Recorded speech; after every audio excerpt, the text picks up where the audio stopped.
Hello everyone, welcome to Master Cherry Mom YouTube channel. So I hope you all are doing absolutely fine.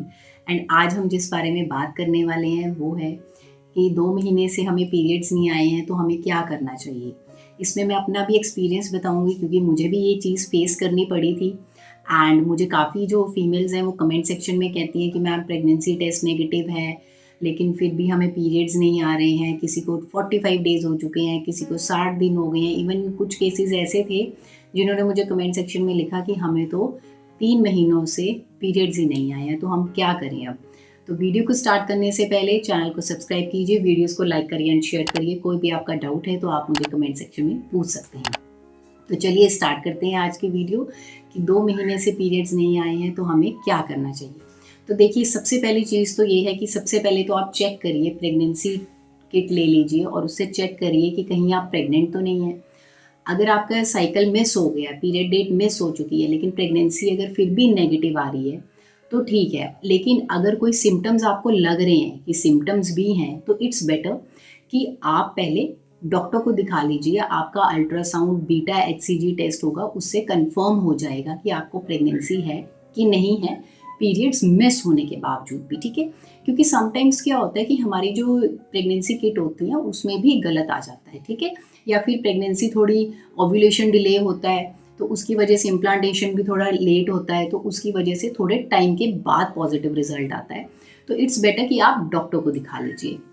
अब उसके बाद बात करते हैं कि रीजंस क्या होते हैं कि हमें जो पीरियड्स 2-3 महीनों से आए ही नहीं है या फिर डिले हो रहे हैं, हमारे पीरियड्स बार बार डिले हो रहे हैं, तो वो क्यों हो रहे होते हैं। तो सबसे पहला जो उसमें रीज़न आता है वो होता है लाइफस्टाइल। लाइफस्टाइल में क्या होता है, एक होता है आपका ईटिंग हैबिट्स क्या है, आप बाहर का कितना खा रहे हैं, जंक फूड कितना खा रहे हैं, fast food, processed food, sugary items कितनी खा रहे हैं, उस पर डिपेंड करता है। क्योंकि वो अल्टीमेटली हमारी हेल्थ को ही अफेक्ट करे, क्योंकि न्यूट्रिशनल वैल्यू तो ज़ीरो मिल रही है हमें आउटसाइड फूड से, है ना। तो वो क्या है, वो हमें हमारी हेल्थ को अफेक्ट कर रहा है, हमारे साइकिल को भी वो अफेक्ट करता है। सेकेंडली, आप कितना स्ट्रेस ले रहे हैं, आपको कितना स्ट्रेस है, यहाँ पे आपकी टेंशन कितनी ज़्यादा है, आप कितना सोच रहे हैं बार बार, है ना। उसकी वजह से भी हमारा साइकिल जो है उस पर अफेक्ट पड़ता है। उसके बाद जो नेक्स्ट चीज़ होती है वो होती है वेट गेन। आपका वेट कितना है, आपका वेट आपकी हाइट के अकॉर्डिंग है कि नहीं है, या फिर आपका ओवरवेट तो नहीं है। क्योंकि अगर आप ओवरवेट हैं तब भी आपको ये प्रॉब्लम फेस करनी ही पड़ेगी कि आपको जो साइकिल्स हैं वो डिले हो जाएंगे, आपको पीरियड्स आएंगे ही नहीं, एक एक दो दो महीने का डिले होता रहेगा, ठीक है। तो नेक्स्ट जो है, नेक्स्ट होता है हार्मोनल इम्बैलेंस का। इसमें भी यही चीज़ होती है कि हमें जो पीरियड्स हैं, जो साइकिल है हमारा, वो टाइम पे नहीं आ रहा होता है, वो लेट हो रहा होता है। अब मैं आपको अपना एग्जाम्पल देती हूँ। मुझे क्या हुआ था, मुझे 2-3 महीनों से ये चीज़ हो रही थी कि मुझे ब्लीडिंग ठीक हो रही थी, लेकिन नेक्स्ट मंथ मैंने फील किया कि मुझे ब्लीडिंग नहीं हुई ठीक से। मैंने इग्नोर किया, मैंने कहा कोई बात नहीं, 1 महीना और देखती हूँ, देखते हैं कि क्या होता है।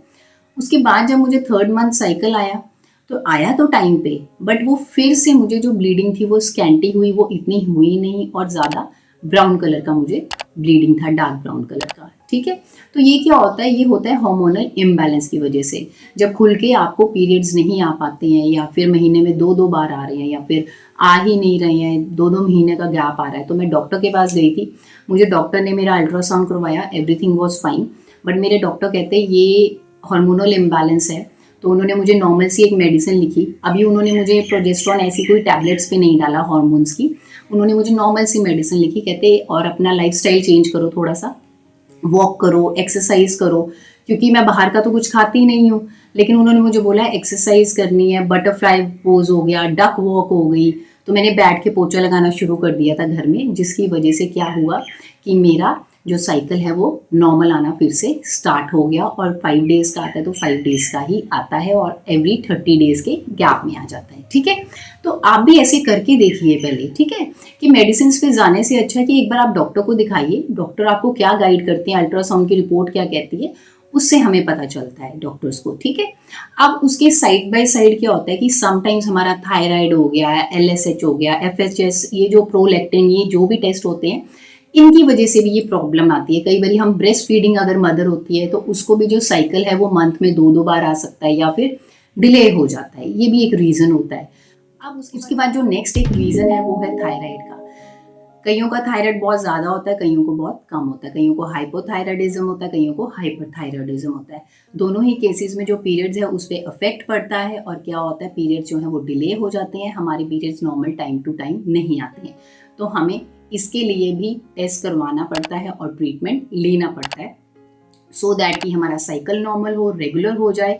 क्योंकि अगर जब तक साइकिल रेगुलर नहीं होगा, पीरियड्स रेगुलरली नहीं आएंगे 28 से लेके 35 डेज के बीच बीच में, तब तक हमारा ओव्यूलेशन टाइम पे नहीं होगा, और अगर ओव्यूलेशन नहीं होगा तो बट ऑब्वियस है हम कंसीव कर ही नहीं पाएंगे।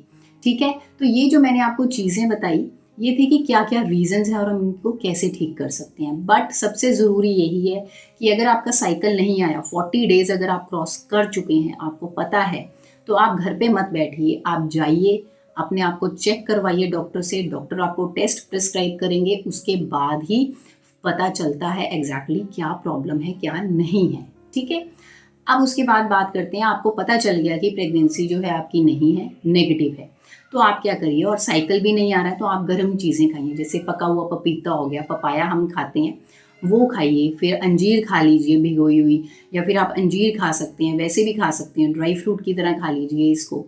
फिर उसके बाद अलसी हो गई या फिर मेथे दाने का पानी हो गया, ये पीजिए, गर्म तासीर वाली चीज़ें खाइए। इससे क्या होता है कि साइकिल हमें आ जाता है। अगर फिर भी साइकिल नहीं आ रहा तो मैं यही रिकमेंड करूँगी, प्लीज़ प्लीज़ डॉक्टर के पास जाइए, अपना चेक करवाइए। ठीक है, क्योंकि मैंने ये चीज़ फेस की है, मुझे हार्मोनल इम्बैलेंस का इशू हुआ था, तो मैंने डॉक्टर को चेक करवाया, तो मैंने उसके अकॉर्डिंग ट्रीटमेंट लिया एंड उसके बाद वो ठीक हो गई चीज़।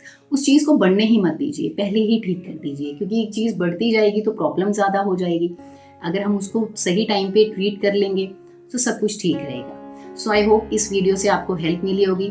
जाने से पहले चैनल को सब्सक्राइब कीजिए, वीडियोस को लाइक करिए एंड शेयर करिए। कोई भी आपका डाउट है तो आप मुझे कमेंट सेक्शन में पूछ सकते हैं।